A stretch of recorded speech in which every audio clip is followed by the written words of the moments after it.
প্রিয় শিক্ষার্থীবৃন্দ, স্বাগতম জানাই CSS ভিডিও টিউটোরিয়ালে। আশা করি ভালো আছেন। আমি আছি আপনাদের সাথে প্রীতম ভৌমিক, আইটি প্রোগ্রামারের পক্ষ থেকে। তো আজকে আমি আলোচনা করব CSS এর খুবই গুরুত্বপূর্ণ একটা স্টাইল ব্যাকগ্রাউন্ড নিয়ে। তো চলুন শুরু করা যাক। তো ফার্স্টে আমি ইউটিউবে গিয়ে CSS এর মধ্যে আমি একটা ফোল্ডার নেব 9, যেটা আমার পার্ট 9 আজকে। তো আমি 9 একটা ফোল্ডার নেওয়ার পর আমি এখানে একটা HTML ফাইল নেব। আমি দিলাম index.html। ওকে, আর এখানে আমি একটা CSS ফাইল নিব। তো আমি দিলাম style.css। তো এখন আমার একটা পিক দরকার, ব্যাকগ্রাউন্ডে আমি যেহেতু পিক অ্যাড করবো, আমার একটা পিক দরকার। ওকে, তো পিকের জন্য আমি এখানে একটা পিক নিয়ে আসলাম, নাম হচ্ছে 2.jpg। ওকে, তো এটা আমি সাবলাইনে ওপেন করি। তো CSS এর মধ্যে গিয়ে আমি 9 এর মধ্যে ইন্ডেক্স ফাইলটা ওপেন করি আমি HTML বেসিক স্ট্রাকচারটা দিলাম আর টাইটেল দিলাম হোম। ওকে, দেওয়ার পর এখানে আমি ম্যাটে ক্যারেক্টারটা নেব, আর এখানে আমি লিঙ্ক আপটা করবো। অবশ্যই আপনারা লিঙ্ক আপটা করতে ভুলবেন না, তাহলে যদি তা না হয় তাহলে আপনাদের CSS এ কাজটা করতে পারবেন না। ওকে, তো আমি এখানে লিঙ্ক আপ করে দিই style.css। ওকে, তো নেওয়ার পর আমি CSS ফাইলটা ওপেন করার পর আমি কিছু কন্টেন্ট নিই। আচ্ছা, কন্টেন্ট আমি পরে নিতেছি। আমি এখানে বডি নিই। বডির মধ্যে আসে আমি ব্যাকগ্রাউন্ড ব্ল্যাক বা কোনো একটা কালার, আমি কোনো একটা কালার দিয়ে দিই। ওকে, দেওয়ার পর আমি যদি ব্রাউজারে ওপেন করি,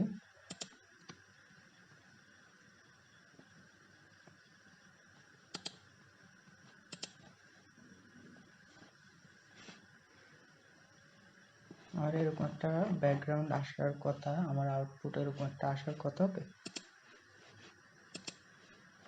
তো আমার এরকম একটা ব্যাকগ্রাউন্ড আসার কথা। ওকে, তো আমি এখানে হয়তো সবাই পারে না এই জিনিসটা, যে কিভাবে ব্যাকগ্রাউন্ডে কালারটা অ্যাড করে। বাট হয়তো কেউ আছে যে এটা জানে না যে কিভাবে ব্যাকগ্রাউন্ডে ইমেজ অ্যাড করে। ওকে, তো আজকে আমি ব্যাকগ্রাউন্ডে ইমেজ অ্যাড করব। ওকে, তো আমি দিলাম বিজি ইমেজ। ওকে, ইমেজের মধ্যে ইউআরএলটা বলে দিবেন। ওকে, ইউআরএল এর মধ্যে গিয়ে আপনার ছবিটা যে পিকটা যে জায়গায় আছে ওইটাই বলে দিবেন। আমার পিকটার নাম হচ্ছে 2.jpg। ওকে, আমি একটু আপনাদেরকে দেখাই। দেখেন আমার ওই ফোল্ডারের ভিতরে একটা কি পিক আছে 2.jpg। ওকে, এই দেখেন 2.jpg। ওকে, তো এখন আমি এই ইউআরএলটা এর মধ্যে নামটা বলে দিলাম এবং কি সেভ দিলাম। সেভ দিয়ে আমি যদি ব্রাউজার রিলোড করি, তো আমার এরকম একটা আউটপুট আসার কথা, কিন্তু আমার পিকটা কেমন তো এমন না, বাট কেমন জানি পিকটা চলে আসছে। আমি একটু দেখাই, দেখেন পিকটা আসছে বাট সুন্দরভাবে আসে না। ওকে, আপনাদেরকে আমি আমার পিকটাই দেখা, তাহলে বুঝবেন আমার পিকটা হয়েছে এমন, আমার পিকটা এমন আসার কথা। ওকে, বাট এরকমটা আসে না কেন? তো এই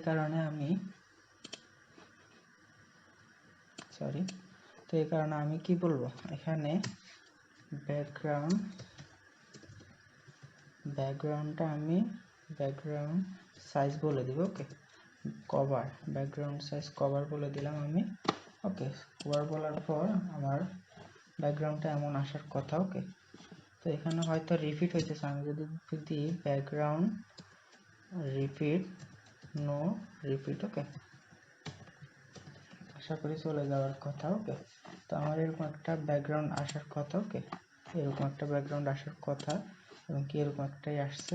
ওকে, তো এখন আমি সাবলাইনে আবার যাওয়ার পর আমি কিছু কন্টেন্ট নিই।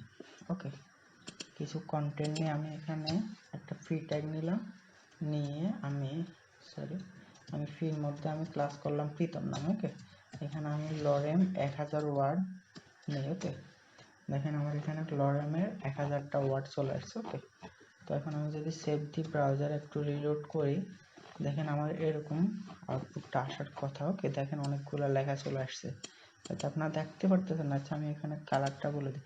তো এখন আমি প্রীতম নামে যে ক্লাসটা কল করছি ওটা কল করবো। ওকে, প্রীতম, কারণ আমি যেহেতু এখানে ক্লাস কল করছি, আপনাদেরকে একটু দেখাই।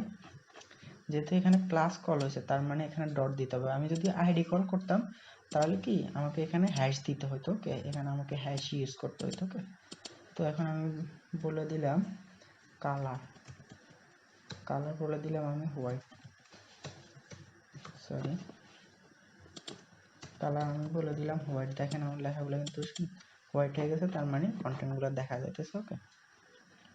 এখন আমি চাইতেছি যে আমার এখানে একটা ব্যাকগ্রাউন্ড হবে, ওকে। ব্যাকগ্রাউন্ডের মধ্যে আমি বলে দিলাম হোয়াইট, ব্যাকগ্রাউন্ডটা হোয়াইট বললাম আর কালারটা বললাম ব্ল্যাক, ওকে, ব্ল্যাক। আমার এরকম একটা আসার কথা। দেখেন পিকের উপর আমার একটা ব্যাকগ্রাউন্ড আছে হোয়াইট কালার এবং তার উপর লেখাগুলো ব্ল্যাক হয়ে গেছে, ওকে। এখন আমি চাইতেছি আমার তো এটা পুরো পেজটা জুড়ে আছে, আমি চাইতেছি না আমার পেজটা ব্যাকগ্রাউন্ড পেজটা দ্বিতীয় যেটা ওটা হবে 50%। তো আমি এখানে উইথ বলে দিই 50%, ওকে। তো দেখেন আমার কিন্তু 50% চলে আসছে, ওকে, 50% আসছে। তো এখন আমি চাইতেছি আমার এটা তো লেফটে আছে তাই না, আমি এটার সেন্টারে নিব, ওকে। তো আমি এটার জন্য কি দিব, আমি মার্জিন লেফট থেকে আমি বলে দিলাম 25%, ওকে। আমার লেখাটা মাঝখানে আসার কথা, দেখেন মাঝখানে আমার চলে আসছে, ওকে। এখন আমার লেখাগুলো কিন্তু কেমন কেমন এলোমেলো আছে, ওকে। এখন আমি যদি বলি টেক্সট অ্যালাইন, ওকে, টেক্সট অ্যালাইন যদি আমি জাস্টিফাই বলে দিই আমার লেখাগুলো কিন্তু দুই পাশ থেকে ঠিক হয়ে আসবে। আপনারা একটু খেয়াল করুন লেখাগুলোর দিকে, দেখেন লেখাগুলো কিন্তু দুই পাশে সমান হয়ে গেছে, ওকে। তো আমি চাইতেছি যে না আমার ব্যাকগ্রাউন্ডটা স্ক্রল হবে না, ব্যাকগ্রাউন্ড ইমেজটা স্ক্রল করা যাবে না, শুধু দ্বিতীয় ব্যাকগ্রাউন্ড যেটা হোয়াইট কালারের এবং লেখার কন্টেন্ট যেটা ওইটা আমার স্ক্রল করা যাবে, ওকে। এই কারণে আমি কি ইউজ করব, বিজি অ্যাটাচমেন্ট, ওকে। বিজি অ্যাটাচমেন্ট নামে একটা স্টাইল আছে, আমি ওটা ইউজ করব। ফিক্স, ওকে, ফিক্সড করে দেবো আমি একটা ব্যাকগ্রাউন্ড অ্যাটাচমেন্ট, এটা ফিক্স করে দেবো। দেখেন আমার এখন ব্যাকগ্রাউন্ড ইমেজটা কিন্তু ফিক্সড, বাট আমার লেখাটা স্ক্রল হতেছে, আপনারা একটু খেয়াল করেন, ওকে। আমার ব্যাকগ্রাউন্ড ইমেজটা ফিক্স বাট এটা স্ক্রল হতেছে, ওকে। তো আমি ব্যাকগ্রাউন্ড সম্পর্কে যতটুকু জানি ততটুকু বলছি। আর যদি কোনো কোশ্চেন থাকে অবশ্যই কমেন্ট বক্সে জানাবেন, ওকে। আর যদি চ্যানেলে নতুন হয়ে থাকেন অবশ্যই সাবস্ক্রাইব করতে ভুলবেন না, কারণ ভিডিওগুলো তো অবশ্যই আপনাদেরই জন্য, ওকে। থ্যাংক ইউ এভরিওয়ান, ভালো থাকবেন, বাই।